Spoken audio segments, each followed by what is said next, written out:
हमने दौलतमंद और बाअसर इंसान थे। इनकी बेटी हिना यूनिवर्सिटी में पढ़ती थी, नाज व नखरे वाली मगर दिल की बुरी नहीं थी।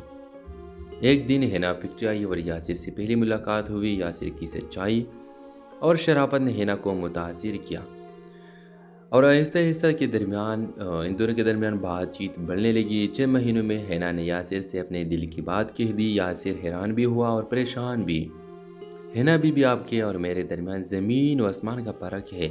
आपके वालिद कभी ये रिश्ता कबूल नहीं करेंगे। मगर हिना बज़िद थी कि वो अपने वालिद को मनाएगी।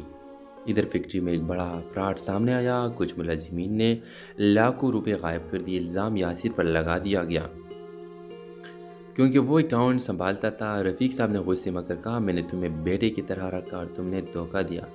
यासिर ने लाख कोशिश की कि अपनी सफाई दे सके मगर कोई सुनने को तैयार न हुआ। हिना को जो पता चला तो वो फ़ौरन सामने आई और कहा, अबू यासिर ऐसा नहीं कर सकता, मैं उसे जानती हूँ। यासिर ये सुनकर रफ़ीक साहब चौंक गए, तुम उसे इतना जानती हो? हिना ने हिम्मत करके कहा, जी अब्बू, मैं यासिर से शादी करना चाहती हूँ।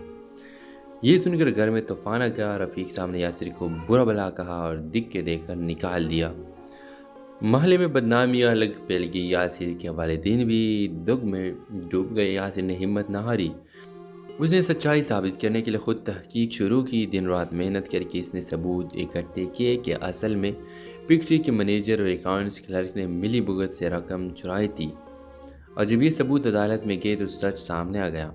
रफ़ीक साहब के कदमों तले ज़मीन निकल गए। उन्होंने यासिर से माफ़ी मांगी मगर यासिर ने सिर्फ इतना कहा, मैंने कभी इज़्ज़त या पैसा नहीं चाहा, सिर्फ सच चाहा है। हिना ने अपने वालिद को कहा, अबू, यही वो इंसान है जो दौलत के बगैर भी सबसे अमीर है। रफ़ीक साहब खामोश है। कुछ वक़्त लगा मगर आखिरकार उन्होंने हिना और यासिर की शादी की इजाज़त दे दी।